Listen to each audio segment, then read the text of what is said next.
शंकर भगवान की जय। एक गांव में एक ब्राह्मण रहता था।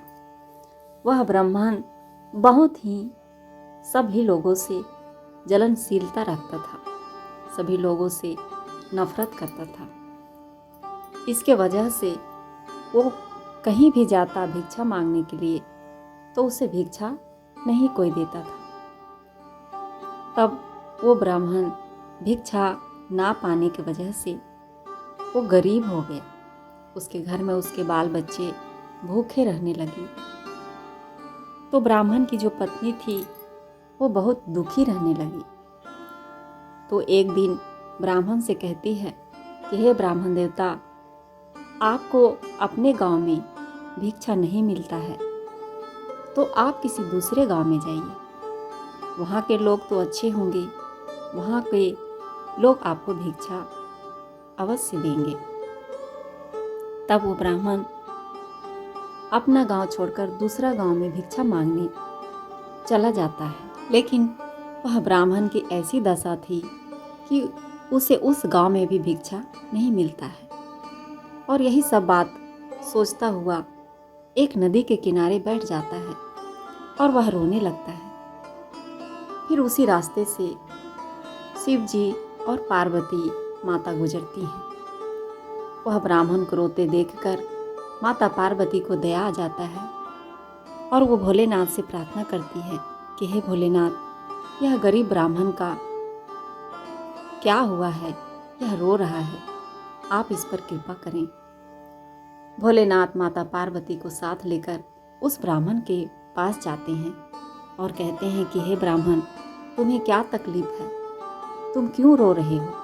ब्राह्मण बोलता है कि हे बाबा, मैं इतना कर्महीन हूँ कि मैं कहीं भी जाता हूँ मुझे भिक्षा नहीं मिलती, इस कारण से मेरे परिवार सभी दुखी हैं, तो मैं क्या करूँ।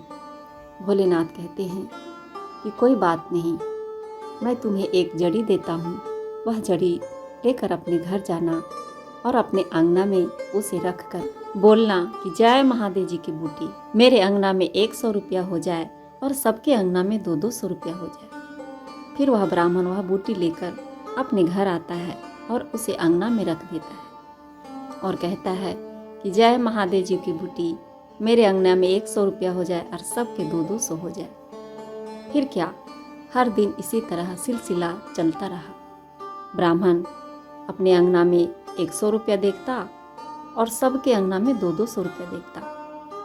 फिर वह सोचने लगता है कि इन्हीं लोग के घर जाता था तो मुझे भिक्षा नहीं देता था और आज मेरे कारण इन सब के घर में 200 रुपया रोज होता है। फिर वह जलने लगता है, उनके मन में बहुत ज़्यादा जलनशीलता बढ़ने लगती है। और एक दिन क्या करता है ब्राह्मण कि उस बूटी को अपने आंगना में रखकर कहता है कि हे महादेव जी की बूटी, मेरा एक आँख फूट जाए और सबको दोनों आँख फूट जाए। फिर क्या हुआ, पंडित जी का एक आँख फूट जाता है और सबके दोनों आँख फूट जाता है। फिर दूसरा दिन क्या बोलता है कि मेरे अंगना में 1 कुइयाँ हो जाए और सबके अंगना में 2-2 कुइयाँ हो जाए। तो फिर इसी तरह हो जाता है। फिर उसके गांव के लोग जितने भी अंधे थे वो सब कोई कुइयाँ में गिरने लगता है। तो पूरा ढिंढोरा पीटने लगता है सब कोई कि आखिर बात क्या है, ऐसा क्यों हो रहा है। फिर सब कोई बोलता है कि वह ब्राह्मण का करतूत है, वही सबको ऐसा गति कर रहा है। फिर उस ब्राह्मण को सब मिलकर सजा देता है। वह ब्राह्मण दौड़े दौड़े महादेव जी के मंदिर में पहुंचता है और भगवान से हाथ जोड़कर विनती करने लगता है कि हे महादेव, हमें बचाइए, हमसे भूल हो गई, हमें बचाइए। फिर महादेव जी वहाँ पे प्रकट हो जाते हैं और ब्राह्मण की गलती को बताते हुए उन्हें माफ़ भी कर देते हैं। फिर वह ब्राह्मण बूटी रखकर अंगना में बोलता है कि हे महादेव जी की बूटी, हमारा एक आँख ठीक हो जाए और सबका दोनों आँख ठीक हो जाए। तो शिष्या बहन, भगवान भोलेनाथ इतने अच्छे हैं कि अगर उन्हें प्रेम से भी कोई पुकारे तो उनकी मदद करने के लिए दौड़े चले आते हैं। तो सभी को शिव का अपना गुरु बनाए। जय महादेव, जय भोलेनाथ।